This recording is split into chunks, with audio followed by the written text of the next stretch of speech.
never done a live stream before.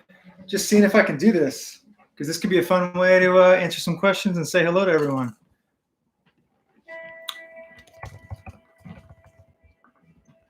We'll see if anyone logs on. If not, we'll just talk through some stuff.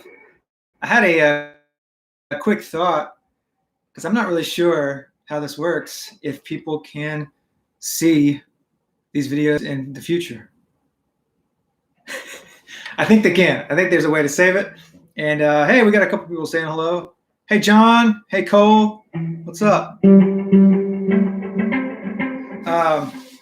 Yeah, I thought it'd be fun to like get on here since it's right here at the weekend. Hello. Hey there. That could be Salim. Hello, buddy. Connie, Jolie, music. What's up, guys? Hey. Thanks for saying hello. If anybody has any questions, feel free to shout them out, and I'll try to start. Maybe I'll answer a few things if you got something you want to talk about. I don't really know what to talk about. I had a thought, actually, which is this idea of we had talked a little bit about some scale stuff the other day. Let me turn off the delay.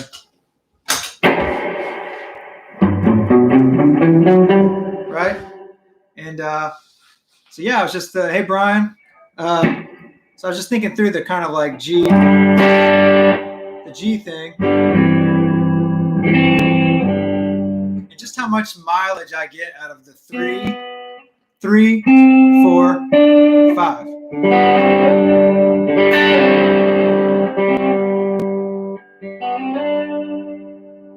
Right?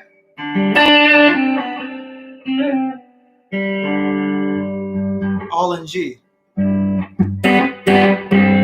Beautiful Les Paul. Thanks, Cole. Hey, Jeff. Good afternoon. And this is beautiful Les Paul, you said. Thank you. This is a 2014 custom shop. I love this badge they put on these things, man. This is so cool.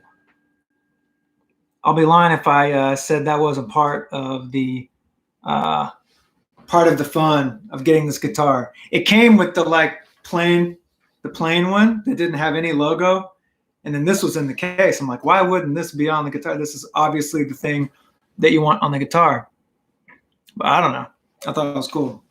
Yeah, so it's a 2014. I didn't do anything to it except tour with it pretty hard. The other day, I set a guitar down in my little guitar stand and busted this. I was kind of bummed about that. Scratched it up pretty good on the tours. I don't know if you can see. I've got lots of belt scratches and stuff. You know, I try to buy guitars. I don't really want them as souvenirs, you know, or like studio, like museum pieces. I kind of want it to be. I want it to be something I use, you know, something that's fun to play with. And so, yeah, there's that. Luciano, hello. I apologize if I butcher some names on here. I'm just taking a stab at it. But yeah, so I was talking about that 3, 4 in the key of G. Right?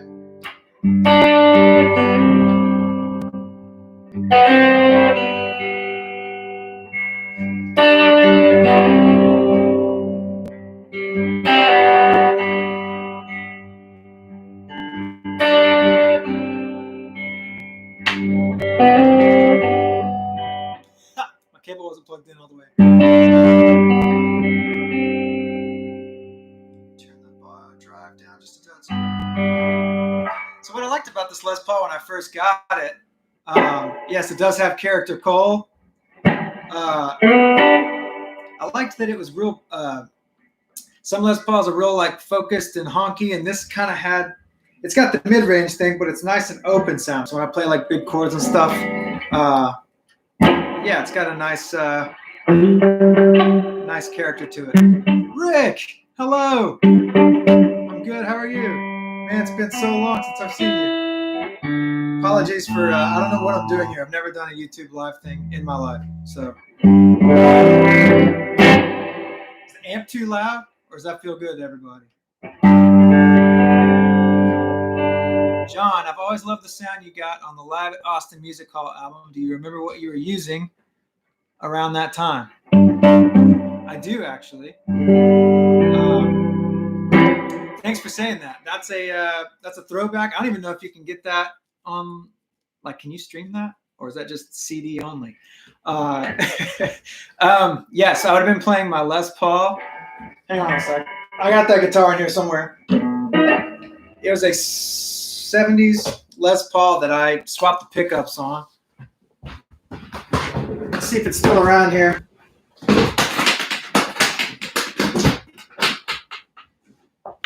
Yeah, here's that guitar. 70s Tobacco Burst, I believe. You're trying to answer John's question here. Thanks, Luciano. So look, man, I bought this thing in Houston, Texas, for $1,200. It's about as cheap a vintage guitar as you could ever buy, and I somehow stole the thing for $1,200. And I think they were trying to get rid of some stuff in their space. It weighs 1,000,000 pounds, this guitar. It's not, there's nothing about this guitar that should work, but it was cheap, and I had had a 1995 Les Paul Standard that I had broken the neck on. It was my first ever Les Paul. I was in love with this guitar. I think I paid $1,500 for it, Guitar Center or something like that. And, you know, I put it in a soft case. This is back before like mono cases and all those nice soft cases. I put it in a soft case, set it in the back of a van, and it spun out when someone opened the back of the van and fell. And anyway, so I bought this because I just needed something to tour with. I didn't have but like one guitar, right? So we were touring. I was young. I was like 19, and I got this guitar, and because I couldn't spend a lot of money. And it used to break strings all the time. So a guitar tech, like a luthier in Houston, put these graphite saddles on it because I was busting strings. I was probably just playing too hard. I was young, and you know, it was probably all my fault. But yeah. So you can see the back of the neck, man. I just wore this thing down. It was totally smooth and looked brand new when I got it, and I just toured with this thing for million years on the road. This is the only guitar I would tour with for like years. You know, I probably played a decade of dates on the road with just this guitar. And then I bought my blonde Telly, which you guys I think have seen if you've been watching some of the videos. So those are kind of my two guitars. I'd put them in a good flight case and fly them all around. But this guitar was that guitar. Nothing real special about it. Oh, the pickups. I didn't like the 70s pickups. This is a 76. I didn't like the way they sounded. They were real honky and weird. And so I put the pickups from the 90s Standard I had. It's just like a 95 Standard, I think. And I put those in here, and it was like back. I was like, oh, this is my guitar that I loved. And so great. There's that. And on that record, live at Austin Music Hall, I would have been playing my Vox AC30. This guitar, probably my full tone, full drive with like the DD, what's that pedal called? The Giga Delay, DD20. That old pedal. Here. This thing probably would have been this. And then I had a different head back then.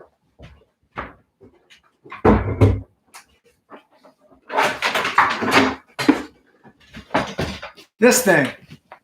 Fulton Webb. It's a little 18-watt head.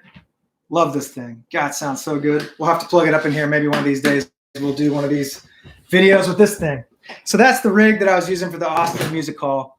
John says the album is actually on Spotify. Awesome. Good to know. You never know. Hey, I hope that helps, John. 808 have.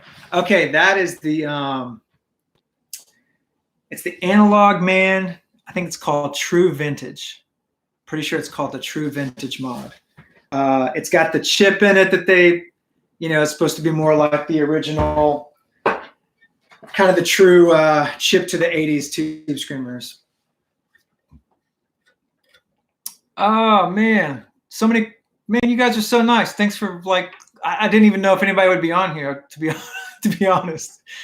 I told my wife, I was like, hey, I'm going to go see if I can figure out how to do this. The kids are having their, like, quiet time right now. We have 4 kids, by the way. So anytime I can steal up to my studio, it's brief because life is crazy right now with all of our kids. It's wild, especially since they're not in school, homeschooling and whatnot. By the way, Brian says, by the way, we can see these in the future. Good to know. Connie writes, what do you think about round back guitars? I've got an Ovation that I've had for years. I'm getting back into playing. What do you think is the best acoustic lift? I think anything works, to be honest. I think it's how you dial it in. Like Ovation guitars, I think maybe have plastic backs and they're rounded. But you can get great results, especially in like a studio setting. One of the first records we ever recorded, the producer had produced. He was like a founding member, I think, of with Jars of Clay, or maybe he was the first producer on the first record. And I think he said that they recorded a bunch of those guitars with Ovations on that first record. That was just like, huge record with millions of records sold. And I think he said they were playing this like 1E, open E tuning on an Ovation. He actually showed us the tuning, started playing some of the old Jars of Clay songs. And I was like, oh my gosh, that's the sound I remember hearing when I was 13, Cool. So yeah, man, there's no shame in any kind of guitar. It can all work. I would say the main thing is if you can keep it in tune. And then acoustic electric, it's just about your pickup. So if you don't like the pickup, you can just buy a different pickup. So yeah, anything can sound good if it's inspiring to play and you like the way it sounds. What is your best acoustic guitar, Taylor or Martin? I don't own a Martin. I have a Collings acoustic, which is kind of like a small body Martin. They model a lot of their stuff, I think, kind of, it's, off of a classic kind of shape. And then live, we tour with Taylor guitars. Chris really wanted to do, Tomlin wanted to really do a guitar giveaway on tour a few years back. And so he got in touch with a few different companies. Got in touch with Taylor. We got to go out and tour their shop in San Diego. They were awesome guys and gals. Everybody was super cool. We got to tour the shop. A lot of them were believers and would be like, hey, we play Chris's songs at our church and I lead worship and I play at my church on the weekend. And so cool. They were awesome guys. And they agreed to do a guitar giveaway for every night of that tour. It was really awesome of them. So, and Taylor was my first acoustic, was a Taylor guitar. I think it's back there somewhere. And I was in love with Taylor guitars when I was young. So that was definitely something I was all about. Let's see. Cole, I love necks that look like that. Me too, Cole. Sean, have you ever wrapped your strings around the bridge? Definitely takes off tension on the strings. That's interesting. I've seen guys do that and have not done that. You can see mine's pretty low. I remember years ago, a buddy I was touring with, name's Justin York, stellar, just insane guitar player. He was like, man, slam that bridge all the way down. He was a good, like, kind of Les Paul player. He's like, slam that all the way down to the body, and you get this better rise from here up to your bridge, and then you get more like sustain and stuff.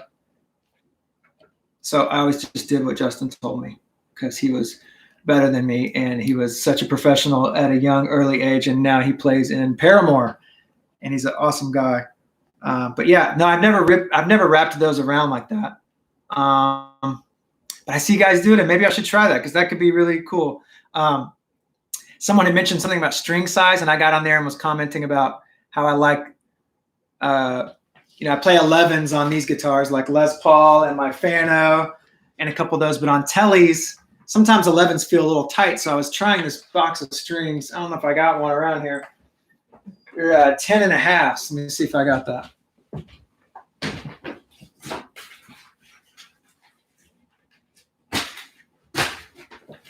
So here's what I've used for touring for like 20 years.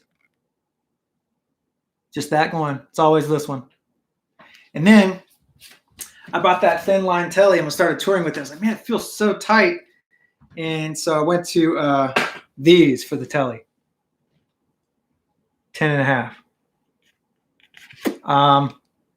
So yeah.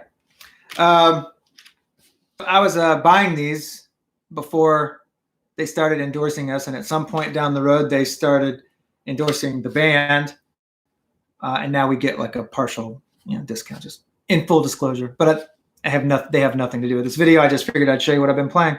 I like these 10.5s. I'm sure that could be a good hack for anybody who plays a telly. I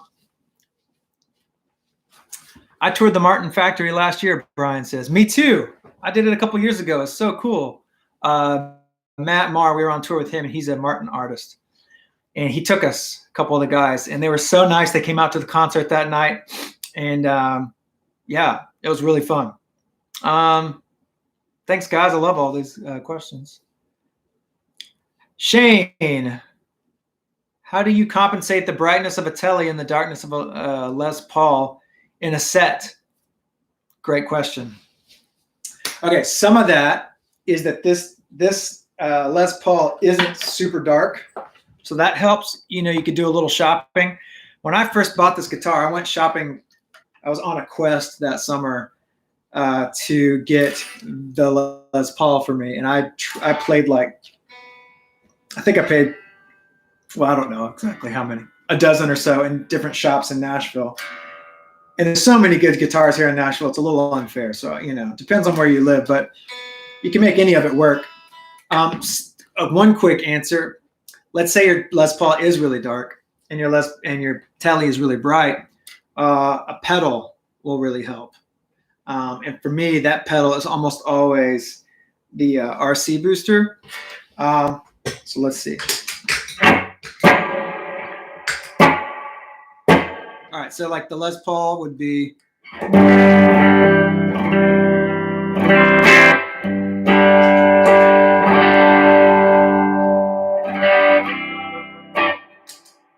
Let's see. Turn some of this down. I can't tell what you can hear on the video here. So let's see. For example, a lot of times I love the neck pickup on these. Like a. But sometimes it's too dark. So what I'll do is I'll drop some bass off on the RC booster, and I'll add the treble. A little bit of treble on the RC booster. Did you hear the difference? So like without the RC.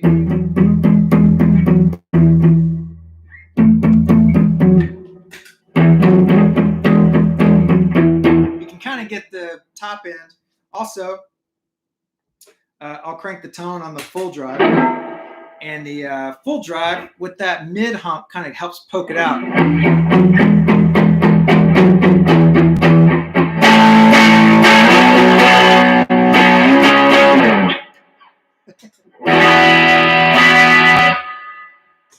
That's kind of loud, but you can kind of hear what I'm saying. And then with the telly, what I'll do if I switch to the telly, I might back the tone off just a touch on the full drive so it's not quite so bright.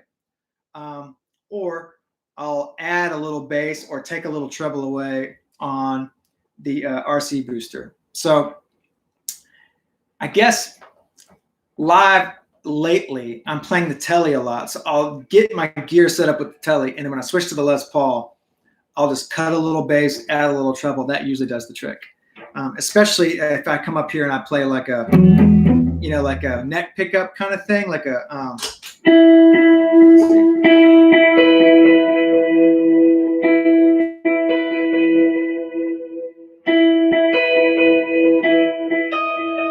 Like say if I have to play like a little part that's like a. I might add a touch of this RC booster top end. And I can get it to where the gain, it's not really adding any gain, it's more of an EQ pedal.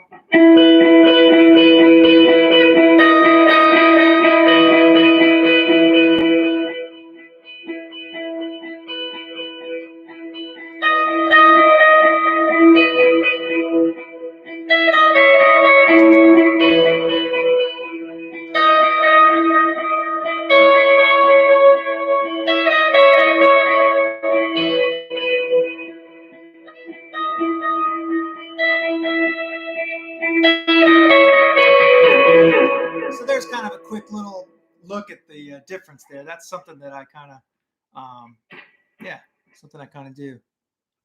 Hey, United Jose, ¿cómo estás? He says, what's up? Hello. I'm sorry, my Spanish is no bueno. But I do have a DD5 that someone in our crew wrote no bueno on because it doesn't work anymore. I don't know why I thought of that. I've owned a lot of those pedals. It's the greatest pedal. He says, Eventide, Time Factor, or Strymon Timeline. You know, I will say, I owned the Time Factor very briefly. At the time, I was using the DD20, and I just knew it so much better. And the Time Factor, I just, I was getting confused, and maybe we were going on tour, and I just didn't feel like I could trust it because I hadn't really devoted the time to learning it. And a lot of my friends played the Time Factor, so I know it's a good pedal. I just never learned it. And so I returned it, and but when the Timeline came out, I was at this guitar store in Atlanta, and a buddy of mine, Ben Forehand, we were at this guitar store called Boutique Guitar Exchange, and he showed me the Strymon Timeline. He's like, man, if you're going to get this pedal, make sure you spend time with it. There's so much here, but like, you just got to spend time with it, but it's really good. And he was right. I spent a lot of time with it, and now I've been touring with it for like 10 years, and I've got a backup that I load presets in. And so I am a Timeline player, but that's just because that's what I know the best. I'm sure they could both do an amazing job. I don't have any kind of endorsement or relationship with Strymon, but I've bought a bunch of their pedals. They're great.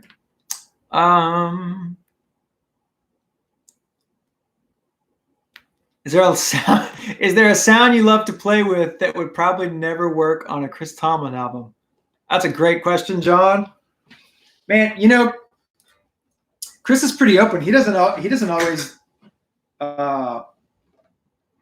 He's got a pretty wide range of interests with music, and so it's not like, hey man, whatever you do, make sure you play what I expect you to. You know, nothing like that. So he would probably let me do anything that sounded good on the song. We have a good relationship and a similar style preferences for that stuff. So, you know, I don't work to restrain myself on the records or live, or, you know, I can, he's pretty, you know, we have a good relationship, and he trusts me to play what's good for the song. And every once in a while he'd be like, hey, on the chorus, that big chorus, why don't you play big chords to make it sound bigger? So I'll stop playing whatever part it was and play big chords. It's that kind of stuff. You know, but I guess the answer to your question would be, I really like something you don't get to use as much for in the studio stuff that I like is those kind of real like funky like lo-fi broken up sputtery amp tones, like a you know, like a small amp, maybe a little vibrato or tremolo. Kind of one of my favorite tones in that world is the way that, you know, Buddy Miller uses that sound. I'd give anything to sound like that. But Chris would be fine with that if it worked for the song. So I don't know. But that would be the first thing I thought of. I do that a lot. My Princeton up here, I'll turn the little turn the reverb up.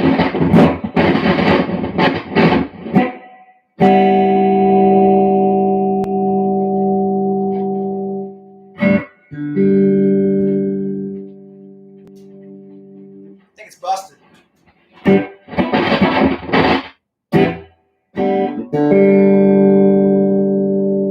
Yeah. There's a little bit of verb in there. But yeah.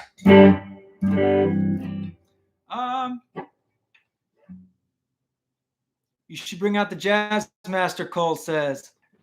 I sold it. Can you believe it? I had this wonderful, beautiful custom shop Jazz Master, and I sold it last year to my buddy Matt Podesla.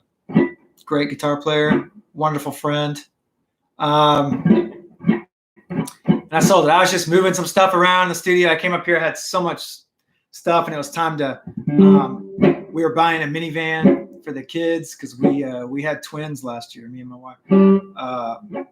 We had 2 already, and then we had twins. So we went from 2 to 4 last year. It's been a wild year. And we bought a minivan and had a bunch of other stuff we were doing. And I was just kind of swimming in house projects, and we had all this. My studio was a mess, and I had too much stuff up here, and I wasn't getting a lot of use out of that Jazzmaster, even though it's an awesome guitar. I was like, man, I should probably just get rid of this. I'm not using it.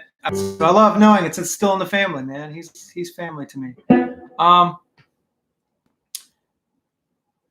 Do you like play in stereo with 2 amps or just mono?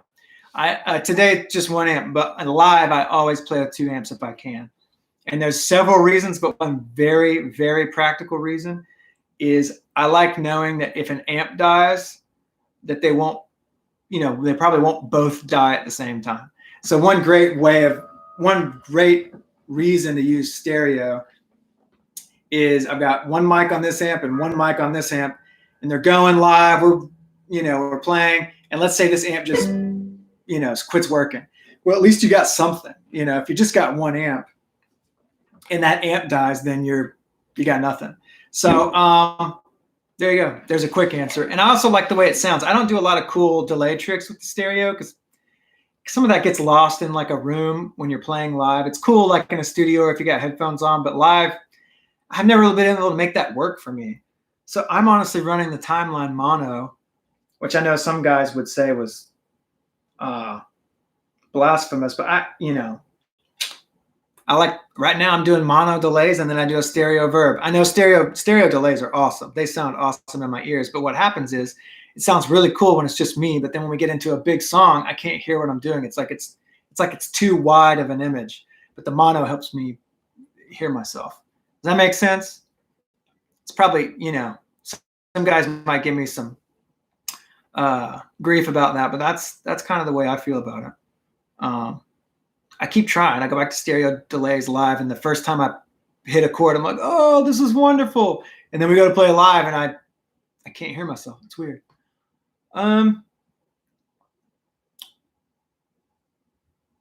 other reasons why stereo. Oh, I like the say I've got my full drive or RC booster, it's going to hit the amp both. It's going to hit 2 amps a little bit differently. So what it does is it gives say your overdrive pedal, say this is the spectrum it lives in with 1 amp. Well, if you add an amp, that overdrive, it's like it becomes wider and bigger, and it's like you get more tone and more colors.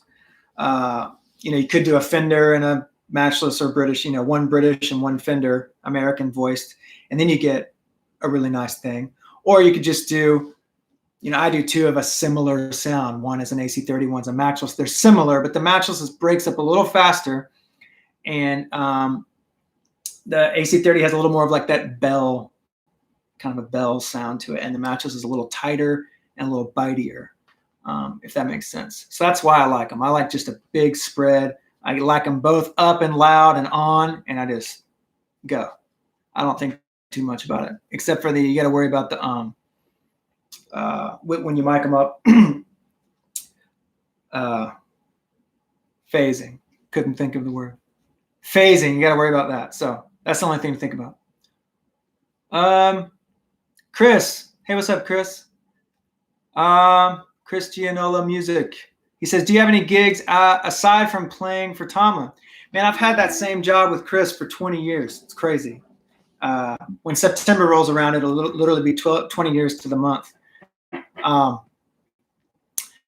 And we were so busy for so long touring that I never really had time for anything else. We would come home and literally like do my laundry, pack, make sure my gear worked. Like if I had to run something to the shop, I'd get it fixed and we'd be gone again. So there wasn't a whole lot of time. These days, the only other stuff I do really is for friends, this year I went and played at a conference in Dallas with Nathan and Christy Knuckles. It was a women's conference, and a friend of ours that's a worship leader at our church named John Reddick, he was a part of it, and some other wonderful friends from all around. And so I'd hopped on there, but that was just because we didn't have anything. We had like a little break, and they asked me to go, and it was like such a privilege to go play with them. I love those guys. I play at our church. It's called Church of the City here in Nashville. / Franklin / Spring Hill, East Nashville, Sylvan Park, all over. But I'm on the worship team there, so I'll play on Sundays sometimes at church if they schedule me. So that's really fun. I love doing that because it's, it's something different. But yeah, for the most part, it's and then like studio stuff too. So sometimes producer friends will ask for me to record tracks here at my place, and I'll send over files in a Dropbox. And then other times I'm going to a session in a studio in Nashville or at someone's house. So yeah, it just kind of depends. So that's a lot of fun when those calls come in. Maybe we can talk more about that if you guys got more questions about that. That's a whole world. When we moved to Nashville like 6 years ago, I was like, man, I really want to have my act together if that call comes. Like I want to be prepared if someone asks. I want to be able to like have my stuff in order, know what I'm doing, have my sounds ready. It's part of why I bought this head, because when you go into a session, you can't bring a combo really. I mean, you can. I've done that. We just take the guts out of the combo and set it beside you, put the speakers in the room somewhere, or you just put the combo in there, but you don't really get a lot of tweakability. So I bought this head recently, and this has really been amazing for the studio because I can set it right beside me. I can play with it the whole time we're tracking, and the cabinet is far away. Can't hear it except for in my studio cans. So yeah. United Jose, I love your playing, bro. I'm a fan, bro. Sometimes I'm trying to do my pedalboard like yours. That's so kind. Thanks, bro. Very kind. Thank you. I appreciate any comments on here, on the YouTube videos. It's so cool that you guys would take the time to engage with me on here. This is all new for me. I don't know what I'm doing half the time, but that's great. Thanks for, man, I hope the pedalboard, if you're modeling it from something I'm doing, then you can at least trust that I've toured with it extensively and it's tried and true live. So some of these pedals I've toured with for decades. He wants to know if he can set up overdrives for worship stuff, like mine. Okay. And then Jeffra, what are your thoughts on tube amps versus solid state amps? I will be honest, I have almost no experience with solid state amps. In the late 90s, when I first bought my first amps, all my buddies that I looked up to were all tube amp guys. So I bought my first, it's a PV Classic 30 here. PV Classic 30. I took the logo off because I thought it was cooler. But it's just a PV amp. It's a little tube amp. First amp I ever bought at a guitar show in Dallas. And I had learned some Eagles riff that I was excited to play, and that's what I played through it for the first time at that guitar show.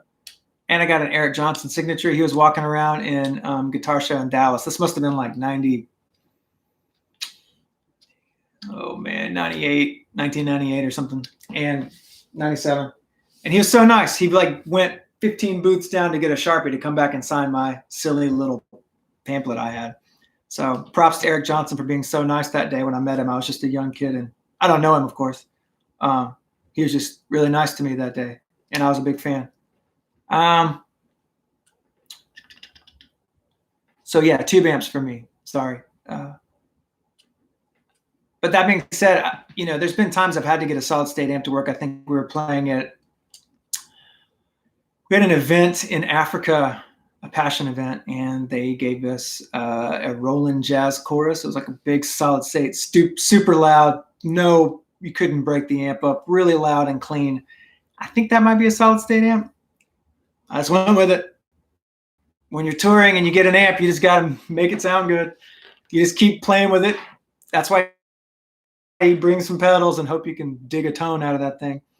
So yeah, Jose, how do you set up the overdrives? Well, man, what I basically do is I would set up my amp to where it sounds good, clean, like a good clean tone. Like I wouldn't be too dirty with it,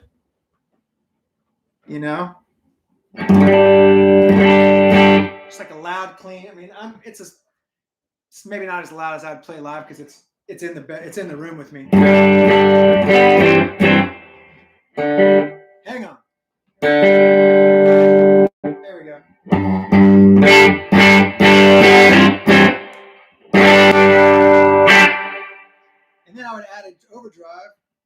on top of that,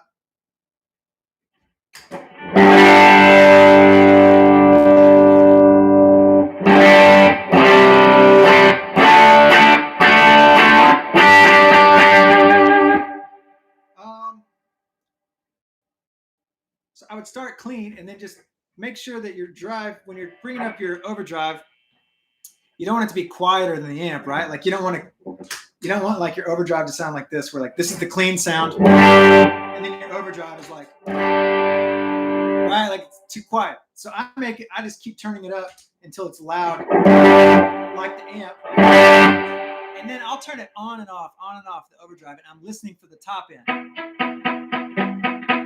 And if the top end all go away, then it's just like muddy. So it's kind of muddy there. So I listen for the top end. I go back without the overdrive on. There's all my top end. And I'll play with the tone knob until it matches it. So I'm just turning the tone knob brighter, brighter, brighter until it matches. Off, you know. Versus, and then when the overdrive's on.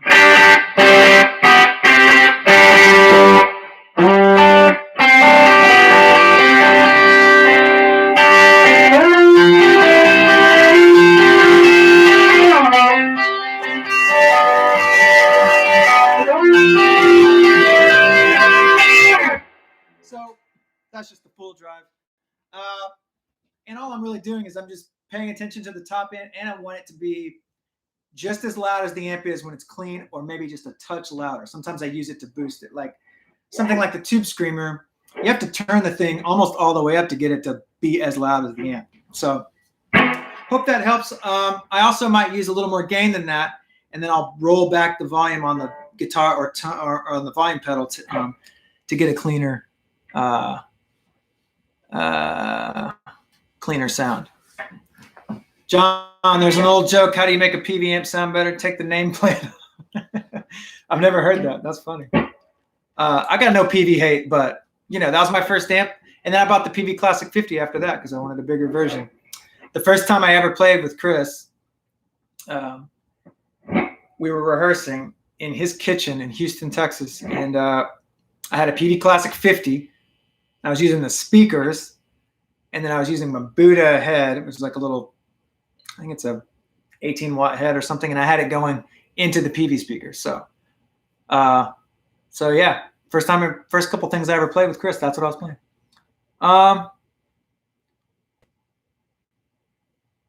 Let's see.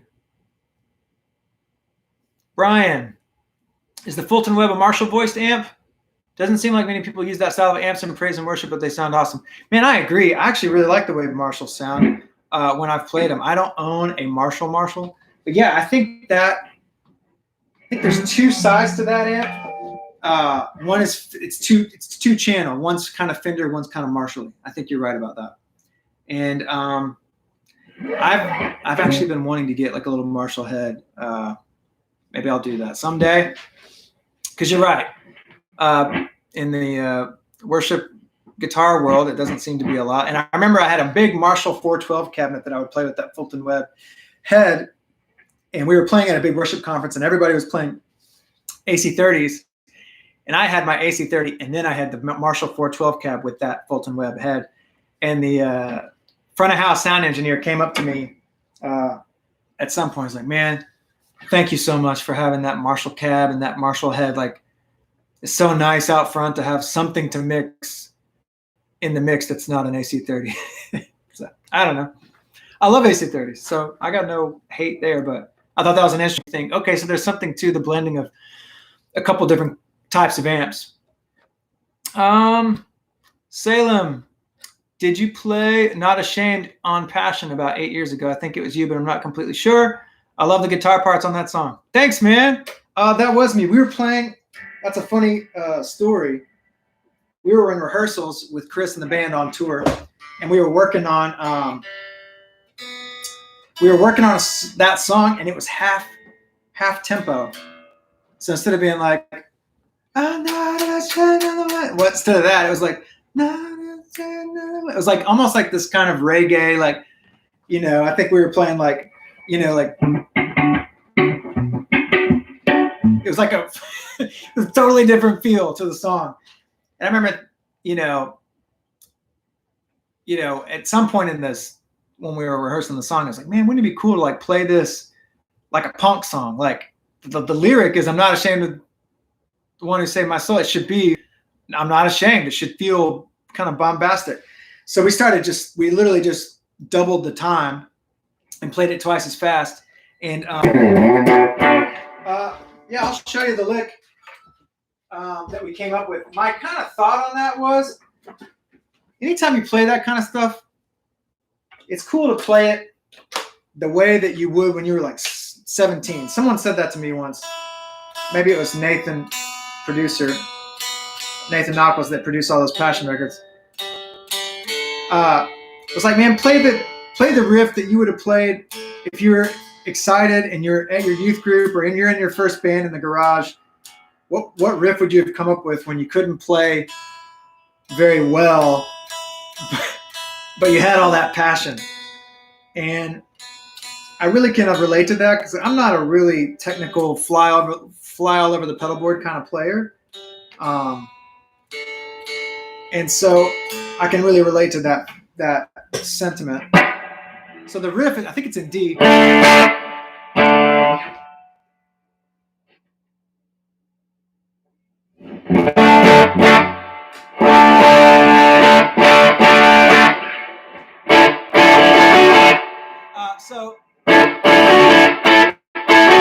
So what I was doing is I'm playing the riff kind of like, forgive me if I don't remember it all.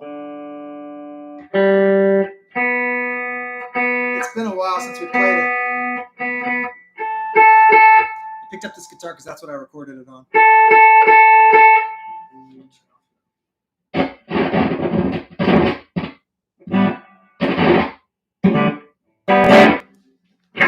All right, so I think it was like this.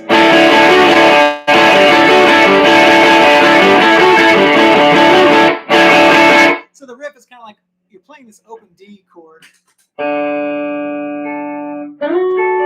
So I'm kind of picturing this. D. I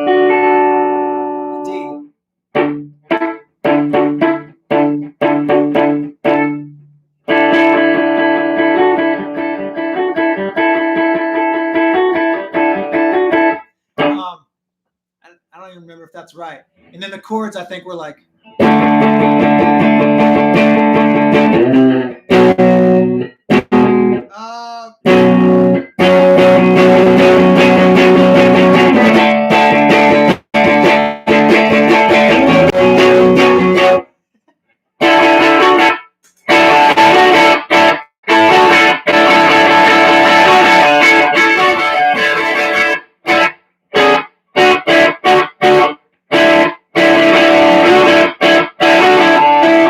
That's right.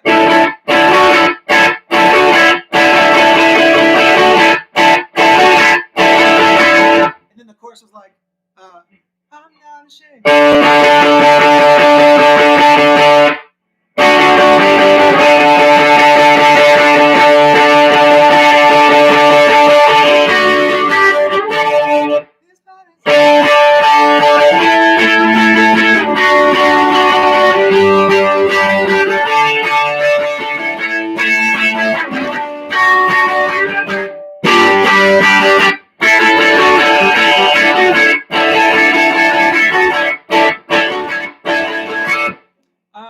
Yeah. I think that was the gist of it. The verses, oh man, I don't remember all I know there was like some kind of loud raucous stuff kind of on it. Yeah, that's the main riff and the chorus, if I can remember right. Hope that helps. That's fun. There's a whole kind of bunch of songs in that kind of era that'd be fun to go back and revisit because I don't know if I can remember them, and it'd be fun to kind of yeah, it does sound like that would work in drop D, John. Did I play that in drop D? I might have. I can't remember. Let's see. Would you recommend a Line 6 Echo Park or a DD5 for a tap tempo delay? Paul Garza. Hey, Paul. Man, they do different things for me. If I could just pick one, probably the DD5 live, because I could depend on the tempo. The Echo Park is a funny. I even saying that, I love the Echo Park because there's so much texture to it. The DD5 doesn't have a lot of character. There's no mod. It's like a real like bang bang bang kind of sound. And Echo Park has all this nice, beautiful, swimmy kind of stuff. So when I was using them both. So it'd be hard to say one or the other. The DD5 has a much better tap function, and the Echo Park is just a horrible. It's not very good at tap, but the sound is so good that I always used it anyway.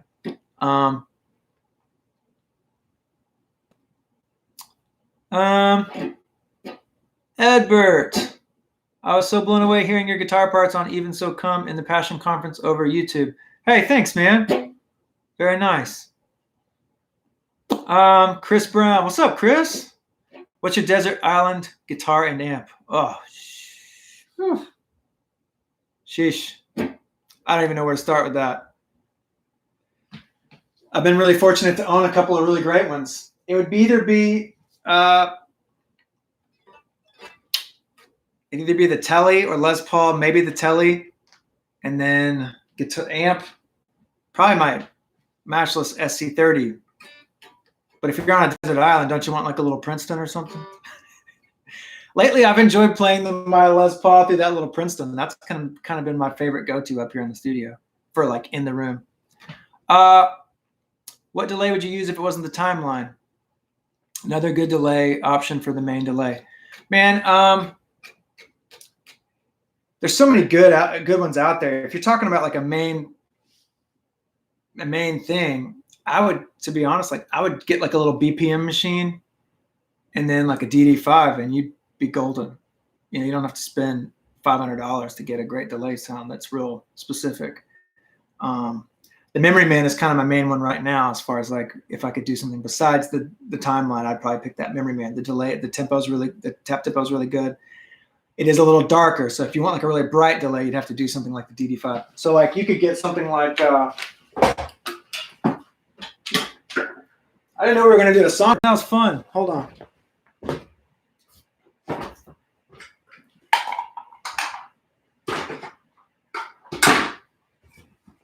You could get something like this and something like this, and you can program all your delays in and then just use this, and it'd be great. And the new ones have a mod option, the DD6 or 7. You could get like a DD7 and you could go between digital and mod over here on the modes. So that's something to think about. Man, I got to go kind of soon because my kiddos are done with their nap time and I got to go. Cole, I just bought a King of Tone. Awesome, man. They rule. How do you get the delay tone for the verse of Praise Him Forever live? Oh, man.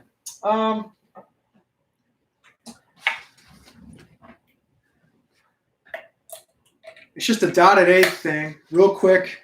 Okay, what setting is that? I think that was.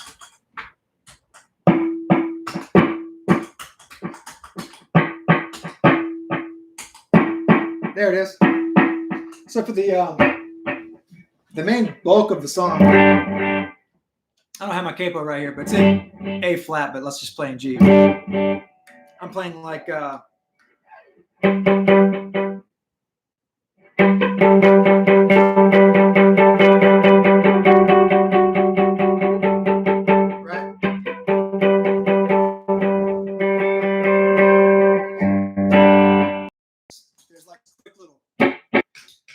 dry up the delay so you can hear my sound. It's got a little bit of mod on it, like a chorusy kind of like. Can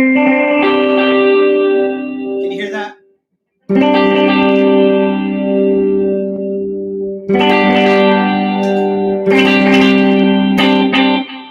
So I'm doing like a.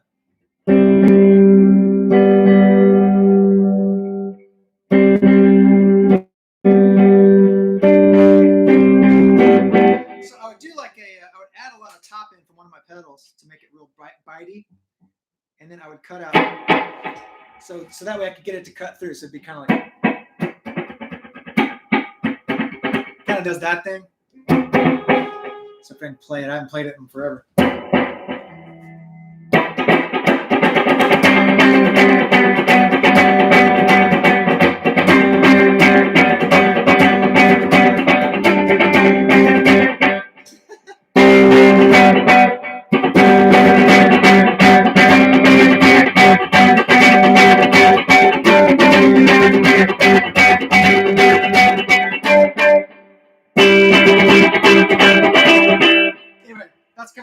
gist of it. It's just a real clean. There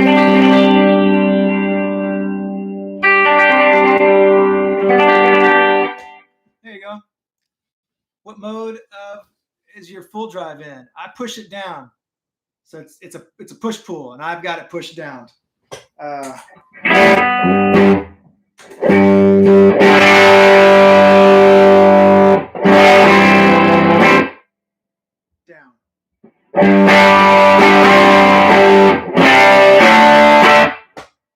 But up is cool too. I've done both. Hey Ethan, good for saying. Thanks for saying hello, bud. Love chatting with you. Man, I gotta go. I got kiddos, and me and my wife got to figure out dinner, and got to feed those babies and get them on their bicycles and get them to get outside and stretch their legs. This has been really fun, man. Thanks so much. Christian, hey, bud. Just popping in to say thank you for all that you've done for Worship Guitar World. Looking forward to your channel. Hey, thanks. That's really nice. Hey, Taylor. Hey, Rachel. Hello, people. Zachary. Man, thanks, guys. All right, I'm going to say goodbye for now. We'll do this soon. This was really fun. Bye.